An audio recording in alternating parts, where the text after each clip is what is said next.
दोस्तों नमस्कार। सांचौर की धरती से आज की इस जीवन दर्शन की यात्रा में आप और हम मिलकर बातचीत करते हैं। चर्चा चिंतन का विषय है 24 घंटे ध्यान, 24 घंटे होश। हाड़ मांस की देह है और हाड़ मांस की देह के अंदर हाड़ मांस है। अब जिस तरीके से देह के बाहर हाड़ मांस का पुतला नजर आता है, अब हाड़ मांस के बाहर की जो परत है वो चमड़ी कहलाती है और उसी चमड़ी की परत से इंसान की एक छवि का निर्माण होता है, एक परख का निर्माण होता है। और वैसे देखा जाए तो हर इंसान हाड़ मांस का पुतला है, लेकिन हाड़ मांस का पुतला ही पहचान का जरिया है। अब जिस तरीके से देह के अंदर हाड़ मांस का पुतला है, लेकिन बाहर जो है वो ये चमड़ी है, जो उस चमड़ी के माध्यम से चेहरा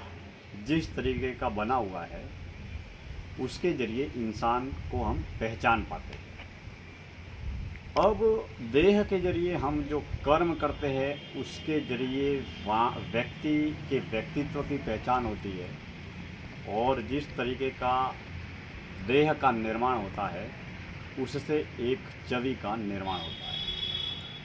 अब विषय है कि 24 घंटे ध्यान और 24 घंटे होशपूर्ण जीवन जीना। अब ध्यान की एक नहीं, दो नहीं, दर्जनों नहीं, सैकड़ों या हजारों पद्धतियाँ विद्यमान हैं। अब हम हमेशा जब ध्यान के विषय में बातचीत करते हैं तो हम कहते हैं ध्यान से पढ़ना, ध्यान से गाड़ी चलाना, ध्यान से व्यापार करना, सेहत का ध्यान रखना,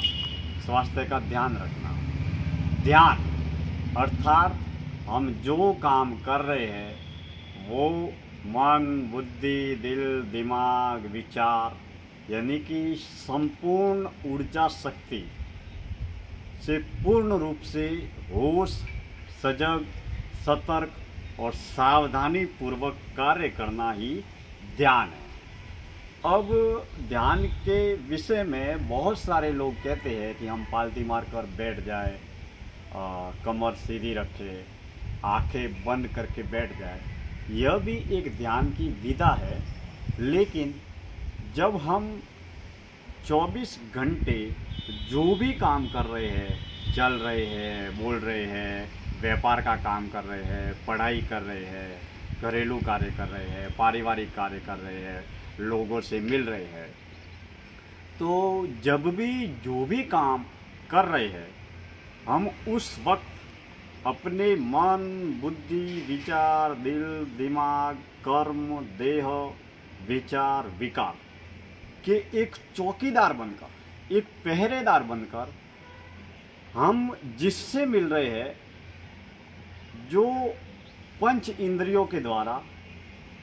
बाहरी रूप में जो भी घटना घटित हो रही है, देखकर, सुनकर, स्पर्श करके,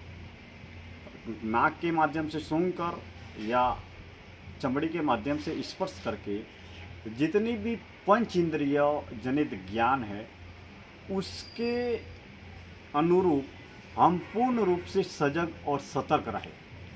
कोई व्यक्ति जब क्रिया या प्रतिक्रिया करता है तो उस क्रिया प्रतिक्रिया से हमारे अंदर क्या घटित होता है। जब भी हम किसी से मिलते हैं या कोई हमसे मिलता है, हम जो भी जितना भी काम कर रहे हैं उस समय पूर्ण रूप से सतर्क, सजग और होशपूर्ण जीवन जीना सबसे बड़ा ध्यान है। अब हम सांसारिक, पारिवारिक, व्यावसायिक, सामाजिक जीवन जीते हैं तो हम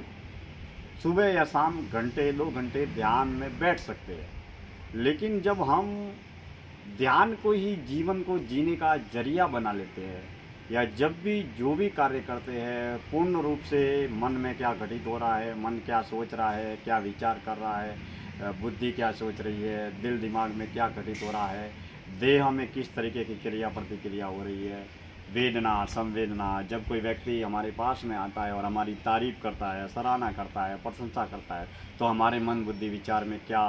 किन विचारों का जन्म होता है। जब कोई व्यक्ति हमारे पास में आता है और हमारी कमियां, खामियां, बुराइयां, कमजोरियां दिखाता है या उनका अवलोकन करता है या हमारी कमियां, खामियां, बुराइयां उजागर करता है, तो हमारे मन बुद्धि विचार में क्या घटित होता है। इन तमाम तरीके के विचारों को पूर्ण रूप से किसी भी क्रिया या प्रतिक्रिया न करते हुए पूर्ण रूप से साक्षी भाव से एक साधक के रूप में देखना वाकई में जीवन में सबसे बड़ी साधना है। और हम जब भी जो भी कार्य करते हैं उसके प्रति पूर्ण रूप से सजग, सतर्क और होशपूर्ण जीवन जीते हैं, तो उस कार्य के प्रति समर्पण और धीरे धीरे हमारे उस कार्य को, उस कर्म को और उस भाव को समझने की प्रक्रिया में अद्भुत बढ़ोतरी होती है और हमारे होश की यात्रा में बहुत कुछ हम जानने, पहचानने, समझने लगते हैं। जब हम संसार के भरे बाजार में चलते फिरते, घूमते, बोलते, जब भी जो भी कार्य करें पूर्ण रूप से होश, सजगता, पूर्ण रूप से जो कार्य कर रहे हैं बस उसी कार्य के प्रति समर्पित रहे। अभी मैं पढ़ रहा हूँ तो मेरा ध्यान पूर्ण रूप से पढ़ने में, अभी मैं बोल रहा हूँ तो मेरा ध्यान पूर्ण रूप से बोलने में, पूर्ण रूप से वर्तमान अवस्था में जीना ही ध्यान है। अर्थात न तो भविष्य की योजनाओं के बारे में सोचना है और न अतीत के गुजरे हुए दौर के बारे में पश्चाताप करना है, ये है या सुखी होना है। यानी कि वर्तमान में कहाँ, कब, क्या, इस तुरंत वर्तमान की अवस्था में मैं क्या कर रहा हूँ उसके प्रति पूर्ण रूप से सजग, होशपूर्ण रहना ही जीवन में 24 घंटे ध्यान की अवस्था को उपलब्ध होना है। तो ये ध्यान की सबसे बड़ी विधि है, लेकिन हर क्षण, हर पल तो होशपूर्वक रहना बड़ा ही मुश्किल काम है। लेकिन अगर हम थोड़ा थोड़ा प्रयास करें, थोड़ा थोड़ा होश बढ़ाए, थोड़ा थोड़ा अभ्यास बढ़ाए और लगातार नियमित निरंतर प्रयास, अभ्यास, जब भी थोड़ा बहुत भी सजगता आती है तो पूर्ण रूप से सतर्क रहकर, सजग रहकर हम अपने मन बुद्धि विचारों को समझने का प्रयास करें या होशपूर्वक कार्य करने का प्रयास करें, तो हम संसार के बाजार को संसार में रहकर बहुत महत्वपूर्ण तरीके से समझ सकते हैं। अब संसार को लेकर, कार्य को लेकर, बाजार को लेकर जितना हम मौन और ध्यान में जीवन जीते हैं उतना हम व्यक्ति, वस्तु, धन, साधन, पदार्थ से जुड़े हुए तमाम संपर्कों और संबंधों को बेहतरीन तरीके से समझ सकते हैं। दोस्तों, आज की इस जीवन दर्शन की यात्रा में इतनी ही बात है। मैं दिनेश्वर माली आप सभी का तहे दिल से हार्दिक आभार व्यक्त करता हूं। वाणी और विचारों के माध्यम से आप जुड़े हैं, इसके लिए तहे दिल से हार्दिक आभार व्यक्त करता हूं। किसी मोड़ पर फिर मुलाकात होगी और आज हम हैं सांचौर की धरती पर, और सांचौर की धरती पर हमारे जो माली समाज की धर्मशाला बनी हुई है, वहाँ पर ये बहुत सुंदर छायादार वृक्ष, नीम का पेड़, और यहाँ पर ये बहुत बढ़िया परिंदा लगा हुआ है पेड़ों को पानी पिलाने के लिए। तो बहुत बेहतरीन तरीके के इस सुंदर वातावरण में दोपहर की पावन वेला में आज की इस जीवन दर्शन यात्रा में, चिंतन यात्रा का समापन करता हूँ। फिर मिलेंगे किसी मोड़ पर, फिर मुलाकात होगी। बहुत बहुत धन्यवाद। जय श्री राम।